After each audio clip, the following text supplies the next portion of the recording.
Hi viewers, welcome to Nandhinis Kitchen. இன்னைக்கு நம்ம Nandhinis Kitchenல chutney varieties பார்க்க போறோங்க. இந்த சட்னி இட்லி, தோசா, ஊத்தாப்பம், உப்புமா, பொங்கல் எல்லாத்துக்குமே ரொம்ப டேஸ்டா இருக்குங்க. இது நம்ம யூசுவலா பண்ற சட்னி தாங்க. ஆனா இதுல கொஞ்சம் சின்ன சின்ன சேஞ்சஸ் பண்ணி பண்ணும்போது இதோட டேஸ்ட் ரொம்ப அதிகமா இருக்குங்க. வாங்க இது எப்படி பண்றதுன்னு பார்க்கலாம். நான் மல்லி புதினா சட்னி பண்ண போறேங்க. இதுக்கு ஒரு கடாய் எடுத்து நான் எண்ணெய் சேர்த்துக்கிறேங்க. இதுக்கு கடலெண்ணெயே விட்டுக்கலாம். நம்ம எண்ணெய் நல்லா காஞ்சிரட்டுங்க. காஞ்ச உடனே நான் 1 ஸ்பூன் உளுந்து சேர்த்துருக்கேங்க.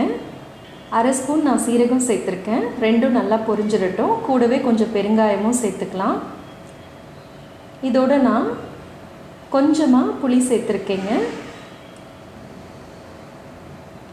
ஒரு 3 பல்லு பூண்டு சேர்த்துக்கிறேன். இதோட நான் பெரிய வெங்காயம் சேர்த்துக்கிறேங்க. 3 பச்சை மிளகாய் சேர்த்துருக்கேன். நீங்கள் வேணால் சின்ன வெங்காயம் கூட சேர்த்துக்கலாம், இன்னும் நல்லா டேஸ்ட்டாக இருக்கும். என்கிட்ட பெரிய வெங்காயம் இருக்கிறதுனால நான் அதை சேர்த்துருக்கேங்க. இதோட இப்போ நான் மல்லி புதினா ரெண்டுமே சம அளவு எடுத்து சேர்த்துருக்கேங்க. நம்ம தனித்தனியாக பண்ணுறதை விட இப்படி சேர்த்து பண்ணும்போது டேஸ்ட் இன்னும் ரொம்ப நல்லா இருக்குங்க. இப்போ இதெல்லாத்தையும் நல்லா வதக்கிக்கலாம். இது ரொம்ப கோல்டனாக வதங்கணும் அப்படிங்கிறதுல லைட்டாக வதங்கினாலே போதும். இந்த ஸ்டேஜில் நான் ஒரு சின்ன தக்காளி பழத்தை பொடி பொடியாக நறுக்கி போட்டிருக்கேங்க. இப்போ இதெல்லாம் வதங்குறதுக்கு தேவையான அளவுக்கு நம்ம உப்பு சேர்த்துடலாம். இதுக்கு தக்காளி நிறைய போட்டுறக்கூடாதுங்க. போட்டோன்னா அந்த க்ரீன் கலர் அப்படியே சேஞ்ச் ஆகிடும். அதனால் ரொம்ப கம்மியாக தக்காளி சேர்த்தா போதும். புளிப்புக்கு தான் நம்ம புளி சேர்த்துருக்கோம். இப்போ இதோடு நான் கொஞ்சமாக தண்ணி சேர்த்து வேக வச்சுக்கிறேங்க. இது நல்லா வெந்ததுக்கப்புறம் அடுப்பை ஃபுல்லாக நம்ம நிறுத்திடலாம். அடுப்பை நிறுத்திட்டு நான் 2 ஸ்பூன் துருவின தேங்காய் சேர்த்துருக்கேங்க. சேர்த்து எல்லாத்தையும் நல்லா கலந்து விட்டுடலாம். இது ஆறுனதுக்கப்புறம் நம்ம ஃபுல்லாக அரைச்சிடலாங்க.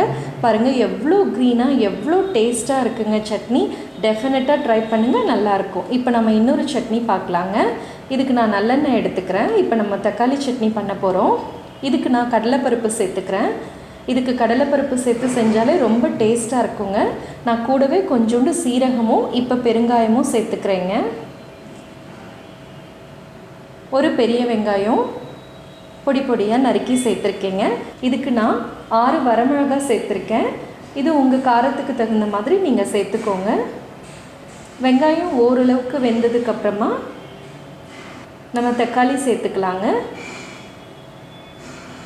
இந்த தக்காளிக்கு தேவையான உப்பையும் நம்ம சேர்த்துடலாம். உப்பு போடும்போது கொஞ்சம் தக்காளி இதெல்லாம் வேகமாக வேகுங்க.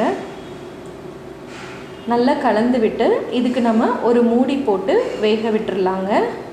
இதுக்கு தக்காளி நல்லா வெந்திருக்கணுங்க. நல்லா வேக விட்டுருவோம். அடிப்பிடிக்காமல் இருக்க இடையில எடுத்து கிளறி விட்டுறலாங்க. தக்காளியை நல்லா மசிச்சு விட்டு வேக வச்சிடலாம். தேவைப்பட்டால் நம்ம கொஞ்சம் தண்ணி கூட சேர்த்துக்கலாங்க. ரொம்ப தண்ணி சேர்த்துற வேண்டாம். ஓரளவுக்கு தண்ணி சேர்த்தாலே போதும்.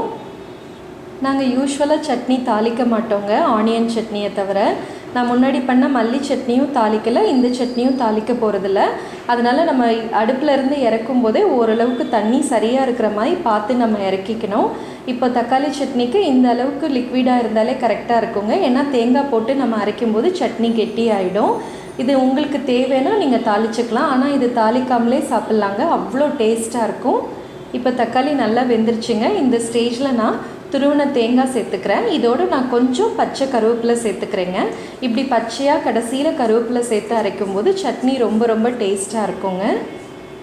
இப்போ இதையும் நம்ம ஆற வச்சு அரைச்சிடலாங்க. அவ்வளோதாங்க, ரொம்ப டேஸ்டான தக்காளி சட்னி ரெடி ஆகிடுச்சுங்க. இந்த சட்னி எப்போவுமே பண்ணுறதை விட கொஞ்சம் நல்ல டிஃப்ரெண்ட்டாக இருக்குங்க. ட்ரை பண்ணி பாருங்கள். இது தோசை, இட்லி எல்லாத்துக்குமே பர்ஃபெக்டாக காம்பினேட் ஆகும்.